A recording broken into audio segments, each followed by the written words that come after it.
I look back and I'm so lucky that I took my shirt off. Yeah. I posted that machine clip and I met Joe Rogan. Those are my three things. Easy cheese pasteurized, 2 out of 100. Additives, 5 additives, too high risk. Oh my God. Current intake exceeds recommendations, have a harmful effect on the kidneys and increased risk of cardiovascular disease. I'm trying not to drink tonight. Okay. But you just literally told me you're going to drink before couples therapy, which is in 50 minutes. No one brought me one. Chris Distefano is building a reputation for being an ego killer, kind of like Stavros Halkias and Mark Normand. These are the rare breed of top 250 comedy assassins who aren't afraid to call out their brethren and keep them in check. And we saw this recently when Chrissy D went on JRE with his podcasting buddy Yanis Pappas and basically trolled Rogan the whole time. But we've seen him before on Bert's podcasts, feeding Bert's ego and then calling him out in the next breath, so it's sort of become Chrissy's shtick to play the fool whenever he's on a podcast, and honestly, these are the best episodes in my opinion. He's obviously friends with all these guys, but he also recognizes that they have egos the size of elephants and uses that to make the podcast bearable to listen to. And of course, we can't forget that he's become a massive fan of this channel. Oh, wow, there's a whole site called Podcast Cringe? Yeah, I subscribe to them. Yeah, no, this guy rules. He's a great channel. He covers pretty much all the content. And what does he do? These are probably your friends, so you could cut out whatever if I trash any of your friends. So it's better if you're not on this. It's better if you're not a part of this. You don't want to be on this. Okay. But as usual, instead of rocking up to YMH Studios to interview Bert and discuss his latest therapy session, he actually came with something up his sleeve. We've seen this before, and like I was just saying, these are by far the best episodes. Whenever a guest picks apart Bart's life and makes him realize how delusional he is, it makes for an A-grade viewing experience. Like the time Andrew Huberman explained to Bert that having more than 2 drinks per week damages your brain over time, or when Tony Hinchcliffe went on 2 Bears straight after the Tom Brady roast and kept trolling them because they bombed on live TV. And of course, we can't forget just last month when Ari went on 2 Bears and told Bert that he was the reason why Sober October got cancelled over on JRE, and Bert threw a temper tantrum and went so red in the face that he looked like he was literally about to burst. Actually, that reminds me, by the way guys, just in case you missed it, I just dropped a video over on Patreon covering Bert's appearance on Theo Von's podcast last week, and in that episode, Bert actually admits that he's had to start wearing makeup on his podcast because his face is so red and bloated. I remember seeing a bunch of comments saying the same thing on my last video about Bert with Kevin Nealon as the guest, and I was like, yeah, I don't know, maybe he is wearing makeup, but now we have confirmation from the man himself, and the cause, according to Bert, is one of the side effects of being on TRT. For those of you who don't know, Joe Rogan has introduced a few of his buddies to testosterone replacement therapy, which is usually reserved for middle-aged men with hormonal imbalances and deficiencies, but in their case, they use it recreationally to improve their muscle mass and to look and feel better. However, in that episode with Theo, Bert openly admitted that he uses it purely so he can continue to party hard and keep drinking, despite the long list of dangerous side effects of using TRT without a relevant underlying health condition. Bert's obviously unaware of the pressure that all of that test puts on your heart, arteries, and kidneys, not to mention the hair loss, high blood pressure, and puffy red face that he has to put makeup on to cover up. Combine that with his heavy drinking and you have a recipe for disaster. But thanks to Chrissy D, it looks like Bert's got even more to worry about than we initially thought. You know that Yuka app? Dude, this app, dude? Go get the Yuka app. Do you have food here? You have packaged food? Yeah. Bring me a package of some food. Is someone listening downstairs? Yeah. I need a Yuka app, and I need a bunch of the food that I eat all the time. Yes, I have the Yuka app. Just bring me up some packaged food. We're going to start scanning and you're going to start to be horrified at what's in the food. Those protein chips I eat all the time. Yes, bring those in. And nothing that's a sponsor. Yes, exactly. So I don't know if Chrissy just got a sponsorship or something from Yuka. He said him and his family just discovered it and he's super excited about it. Kind of like the time Rogan, Bert, Tom, Schultz, and Schaub all discovered nicotine pouches in the same month and wouldn't shut the fuck up about them. And then it turned out that none of them had sponsorships, they were just really into them. But then it turned out that they had received boxes and boxes of them for free, which is still classified as a sponsorship. Seriously, the only thing worse than shilling for big tobacco is doing it for free. But at least Chrissy's pushing something that's good for you and can actually help you clean up your diet. This is exactly what someone like Bert Kreischer needs. For example, you scan Entenmann's donuts, which I know donuts are not healthy. Everybody knows that. But when you scan Entenmann's donuts, a possible score, like spinach gets 100 out of 100. Entenmann's gets a 0 out of 100 with 10 additives in there that all cause cancer. The redder the additive, the more it causes cancer. But, I didn't need this app to tell you that spinach is going to be healthier than Entenmann. I was just at the Coffee Fix bagel store in LA yesterday, and I went to go get a protein bar with my egg sandwich, and I scanned one protein bar, one flavor, the same protein bar. I scanned one flavor, it got a 30 out of 100, and the other flavor got an 80 out of 100. So while Chrissy was explaining how the app works, one of Bert's 15 staff members brought up some of his favorite snacks from downstairs so that Chrissy could run them through the scanner. Now, while you're watching this compilation, just remember, according to this app, you shouldn't be eating anything with a score below 50. Take a wild guess where Bert's favorite snacks came in at. Let's bring it in. Oh, shit. Get scanned. Here we go. Oh, just start with my Cheese God. Whiz. Start with Cheese Whiz. Cheese Easy Whiz. I'm going to scan Easy this. Cheese. I do this She's a lot. good. I scanned her. She's good. She's 100 out of 100. Easy Cheese. Here we go. Cheese Whiz. Yes. Oh my God, a 2 out of 100. Holy shit. Easy cheese pasteurized, 2 out of 100. Additives, 5 additives, 2 high risk. Oh my God. Current intake exceeds recommendations, have a harmful effect on the kidneys and increased risk of cardiovascular disease. I mean, so this one's f***ing out. The other day, let me tell you the meal I had with this. I had an Oscar Mayer wiener with a Twinkie as a bun. Right. Cut in half with this on top. Amazing. It was so good. I guarantee you, I haven't been home, but I guarantee you that was my 3-year-old's exact lunch. Which one do you think is possibly going to be good? Which one out of these do you think is healthy? Quest. Here we go. Let's see. 16 out of 100. Oh, bad. Dude, let me tell you something. They're not a sponsor, right? I think I just buy them because they're keto. Dude, the additives are crazy. But this has calcium carbonate. This has all these things linked to cancer, linked to heart disease. All right, go. Here, Hang on. Nerds will be good. Nerds will be good. Nerds will be healthy. Let's see what nerds are. I guarantee you, if nerds even gets 1 point, I'd be shocked. Nerds is 4 out of 100. I mean, get these the fuck out of here. Hang on. 0 carb. All right, let's go. Mission tortillas. With these. 24 out of 100, folks. It's not bad, considering my diet's been in the 18s. Not bad since but it's got 10 additives. These 6 of them are high risk that are directly linked to Jesus cancer. Christ, mayonnaise. Go mayonnaise. Mayonnaise. Come on, mayonnaise. Come on, mayonnaise. You're on everything. Come on, let's go, mayonnaise. You're on everything. This is a 15 out of 100. Jesus Christ. This is a 15 out of 100, Do dude. I eat anything above 50? Keto coconut mix, 17 out of 100, folks. See you later. Yeah. Oh, edamame. The Japanese are healthy. Let's They see what live the forever, Japanese are doing. Unless it was World War II. Yeah, exactly. Japanese, 51 out of 100. It's not bad. I'll eat it. Not bad. 50 and over, and it's good. It says good. It's green. But, dude, can you believe that? I'm getting that Yuka app. Bert seriously has the diet of a fucking toddler. Is there anything this guy does that's actually healthy? He's even fucked up his workout routines by taking so much TRT. And by the way, like I said earlier, not only does he talk openly about taking steroids, but he admits that he's fucking jacked up on it, as in he's taking a lot. And when you combine that with his heavy drinking and his dogshit diet, like we just saw, you've really got to wonder how he's avoided a serious health scare. Eventually, though, after digging deep through Bert's pantry, they finally found something healthy in Bert's diet. Come on, tuna fish. Come on, let's go. tuna Let's fish. see if tuna's good. Come on, tuna. Tuna's a 90 out of 100, Yeah, folks. Starkist!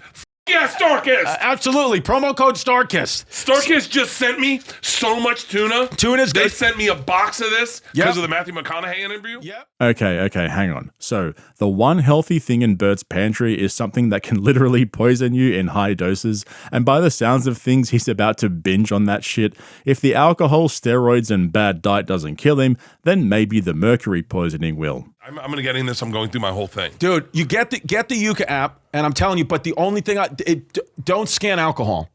You don't want to see the alcohol. As a matter of fact, when you scan the alcohol, it just says you know what you're doing. That's what it does. I was drinking this. So how much alcohol do you drink? Me? Yeah. I drink. Well, I actually 2 weeks ago I realized, because I'm not usually a big drinker, but 2 weeks ago I realized I just thought back and I drank 31 days in a row. But not drinking to get drunk. I just had a drink. Yeah, me You know what I too. mean? I just had a little me cash too, drink. Me too. Yeah. But so I've been trying to not drink as much. But I got to be honest with you, babe. Sometimes it's nice just to have a little wine. Yeah. It's nice to have a little tequila. Come on. You know what I mean? I'm trying not to drink tonight, Okay. but You just literally told me you're going to drink before couples therapy, which is in 50 minutes. no one brought me one. Right. I asked when I went to our first couples therapy. Yeah. I said, not a deal breaker, but I need to know, is it okay if I come in here drunk every now and then? What'd you say? Of course. 100%. She goes, why It's a wouldn't good you? therapist. Yeah. She goes, I would love to. And then Leanne was like, please, I would love to see Yeah. to see what you get when you're drunk. Yeah. Yeah. I reckon it's only a matter of time before Bert gets his therapist on the podcast for a public session. I mean, all his appearances basically turn into therapy sessions in one way or another, so it kind of makes sense in a strange way. And I'm not going to lie, I would 100% be down to watch Drunken Bert get dunked on by his therapist live on a podcast while wearing a face full of makeup to mask his oily, bloated red face. The guy has literally become a fucking clown. And speaking of clowns, after Chrissy shamed Bert into improving his diet, they got into some deep comedy assassin talk, you know, the usual breakdown into the intricacies of the comedy art form, such as taking your shirt off and shitting your pants on stage, cause comedian, but the modern day comedy assassin also concerns himself with his appearance. Basically, it's just like how Hollywood actresses get a bunch of work done so they can keep getting roles as they get older, except with comedians, nobody gives a fuck about their appearance as much as they do for some reason. And so Irish Affair ended up catching some strays from Chrissy when Bert brought up how he wanted everyone to fly over to Turkey to get hair implants together. I had a debate with my wife and my parents. So I was thinking everyone's going to get hair transplants. Everyone's going to Turkey. Everyone's going to Turkey. As a matter of fact, Ari is just texting me and said, I would like to make a group trip for all of us to go to Turkey together. They will fucking kill Ari in Turkey. That is the enemy of all enemies. I mean, they couldn't think of a worse I think person. historically someone did kill Ari's types in Turkey. I mean, yeah. Dude, Ari's going to be fucking packaged and scanned on the Yuka app after he goes to Turkey. God, I hope somebody kills Ari. Be so great. Just watch him go to hell. It would be. It was just comedy. Comedy. Yeah, all his jokes. Seriously, has Chrissy D officially been anointed a top 250 comedy assassin by Joe Rogan yet? He went on JRE last month and completed the humiliation ritual of sniffing Joe's armpits, but the rest of the podcast sort of fell apart when Chrissy couldn't light his cigar properly. Yeah, I don't know what's going on with that, to be honest. Anyway, let's get back to Bert talking about Bert. I almost wore a collared shirt for this today because I'm at a point where I go, I think I dress like a child. Right. Like I dress like a child. But it's fun. It's you. I know, but like I start getting like in my head about like, should I be dressing and acting like a 52-year-old? Right. Like No. I mean, Sandler sure as hell doesn't. He doesn't. And look at him. But he's got like a style. Right. You then have I'll- a style. You do. No shirt, jeans. No shirt, flip-flops. jeans. Most men who wear jeans and flip-flops, I want to walk up to them and say, if you think your wife's not cheating on you, you're mistaken. There's no way she's turned on by seeing your f***ing toes. Okay? Why but do you you New York guys are not a fan of bare feet? But the way you do it, maybe because you're the opposite of insecure. You're confident with it. And I'm like, that's just Bert being Bert. I mean, you're barefoot. You know what I mean? I'm barefoot right now. You're barefoot right now, dude. You make me want to take my shoes and socks off. Oh, come on, Joe, give him a spot. Watching Chrissy roast Bert to his face is funnier than anything you've ever done, let's be honest. But amongst all the banter and shit-talking, Bert almost had a deep realization that he's a massive fucking hack, and it would have been the perfect opportunity for Chrissy to break character and tell Bert to his face that he should think about putting a shirt on and acting his age. I don't know. I'm going to be litigious with if this comes out wrong. Okay. There's a couple comics that don't wear shirts on stage now. It's like a thing. Right. And a friend of mine texted it to me. A friend of ours texted it to me and said, this is insane. Like you're the first person to ever take his shirt off. And now these people are taking their shirt off. Yeah. And I was like, oh my God. How many people do you think see me shirtless and go, what the is this guy doing? Because I just did it to him. This f***ing fool with his Shirt off. Yeah. And I was like, oh my God. Yeah. Oh my God. Like what? Yeah. And then I was like, wait, is there a world where I start wearing a shirt on stage? Yeah. But here's the deal. I am doing who I am authentically. Yes. But then when you see people mimic it, there's a part of you that's like, I don't know. Well, maybe the I thing gotta is, you pivot. wouldn't make it to the level you made it if you were inauthentic. So Buddy, that's the thing. It's here's all the deal. authenticity. Maybe one day Bert will realize that him being his authentic self is the actual problem. Yeah, nah, that's way too deep for Bert. But towards the end of the podcast, they ended up discussing their goals in life and how they view their own comedy careers, and it's always interesting to see just how different Bert is compared to most other comics. And I was actually surprised to hear some of the shit they were saying about Andrew Schulz. Like, I just couldn't imagine Schultzy saying these things with a straight face, without a hint of irony. The amount of ego that Joe Rogan has fed these guys by giving them so much publicity is wild. This seriously needs to be studied. Comedy for me, I love doing it. I really do. But I was never the guy that knew the history of comedy. I didn't watch any comedy movies. I didn't know. I just started doing it as a goof. I was a physical therapist. I did an open mic at the Maui Taco, but I was a physical therapist, fully, that was my life. And I'm just been lately questioning, is this actually what I want to do though? I don't know if I think it is, but I'm I don't know. Cause I see guys that love it. Yeah. And I'm just I don't know. I'm very, very, very, very, very comfortable being in third place. Bert, when I mean zero, I'm talking about 0 out of 100 on the Yuka app, desire to be the best ever. I couldn't care less, dude. I don't want to be the best. That would suck. I remember Schultz came on my podcast and when I did it out of my house, my old house. And I was like, so what's the goal? And he was like, to be the GOAT. And I was like, what? And he was like, I'm coming after Chappelle and I'm coming after Bill Burr. And I was like, I remember hearing that going I just hope they think I'm funny. Yeah, I don't have that in me at all. It gets out of control. It gets totally out of control. And then you have 15 people working for you and you've got a vodka company and a 5K and a summer festival and a cruise and an arena tour and a movie and a TV show and another movie and 3 movies in development. And you're writing another movie with another guy. And then you're like, wait, I don't know what did I get into this for? You and Stavi are the 2 people that I look at where you guys completely have no issue stepping back and getting off the merry-go-round. I have 2 very, very, very specific goals, and I've had them from the beginning. One, the first goal was to have a sitcom about my father, and then the second is to headline Madison Square Garden because I'm from New York, and I'm doing that September 11, 2025. I'm doing the Garden. Doing it on September 11? Yeah, isn't that fucking wild, dude? That's crazy. Pre-sale code's Hamas, and so. Is it really? No. Oh my God. They wouldn't let me. That's so good. Yeah. This is what so for me, and it's not about being the GOAT, which I respect Schultz does Hold on. You realize that if you headline Madison Square Garden, you're putting your name in the hat. That's what I mean. So but that's the thing for me, is that I couldn't, you want to know my career for real? I'm doing Madison Square Garden headlining the arena September 11, 2025. September 19th, your boy's doing the Milwaukee Improv. And I'm not going to sell it out. And that's just what it is. Bert just told that whole story so he could brag about his achievements and flex on Chrissy, as if we didn't know about all that shit, and all the extra stuff about having a couple of movies in development was the dead giveaway.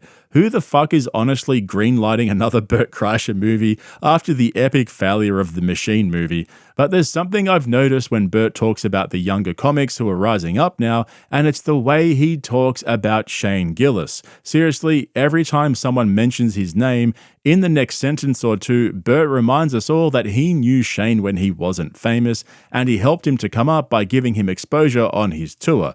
It's like watching Pavlov's dog click into gear at the sound of Gillis's name. My Montreal Just for Laughs class was nuts. It was Hassan Minaj, Michael Che, Sam Morrill, Mark Normand, Brooks Wheelan. There's there's other people. Famous. Oh yeah, dude. Shane, Schultz, they know They know everyone. I was at the Laker game with Schultz. We were sitting next to each other, and it was great. And, just get recognized, obviously by everyone. But then, the coach of the Lakers is JJ Redick, and they're walking by, and JJ's oh, what up, Schultz? And it's just oh, you're just friend, That's you just know crazy. people. I'm still not that. I'm always shocked if a celebrity knows me. Sure. How many times I've said to people, you know my name? Right. And they're like, yeah. And I'm like, shut the up. Yeah. I know it's a weird thing. I mean, but yeah, but I guess because you can't see you from the outside. I'm always shocked that Shane is as comfortable with his fame as he is, because I remember when he wasn't famous. Right. I remember trying to introduce him to Diplo,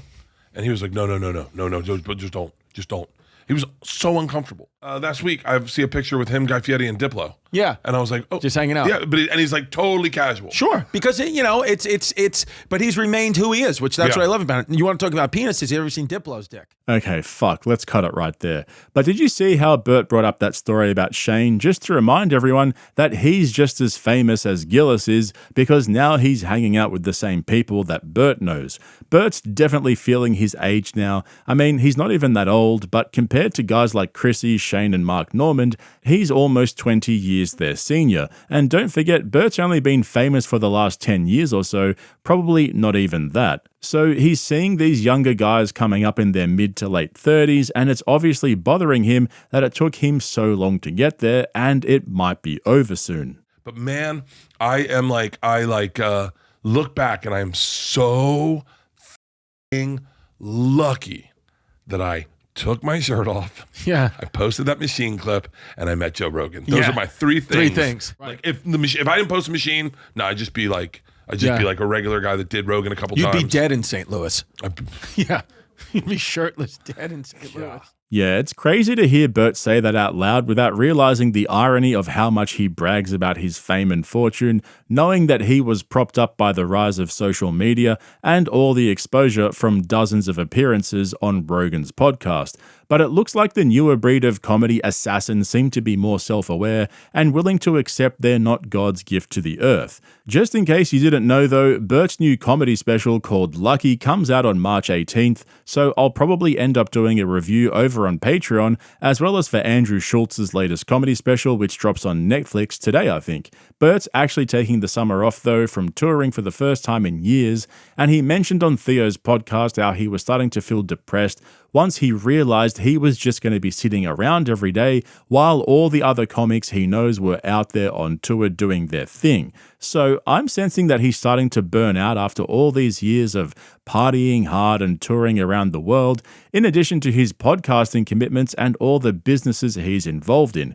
He also mentioned that he felt like his material was starting to get stale and he needed the time off to actually live his life and find new material instead of constantly performing and not having the time to get inspiration for new bits. So it's going to be interesting to see what his new special is actually like and also what he does after that, because this will be his 6th comedy special, and now that his daughters are off to college, he's probably going to struggle to find material to work with since he no longer has unfiltered access to their personal lives.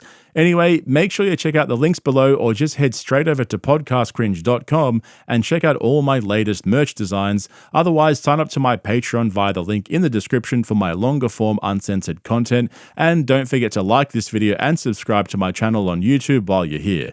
Thanks for watching, guys. I'll catch you in the next one. By the way, where's Tom? Tom was supposed to be on. Where the f is Tom? This guy just was supposed to be on. Yeah. And then I get a text at noon that he's not on. What is Tom? What is he, losing weight?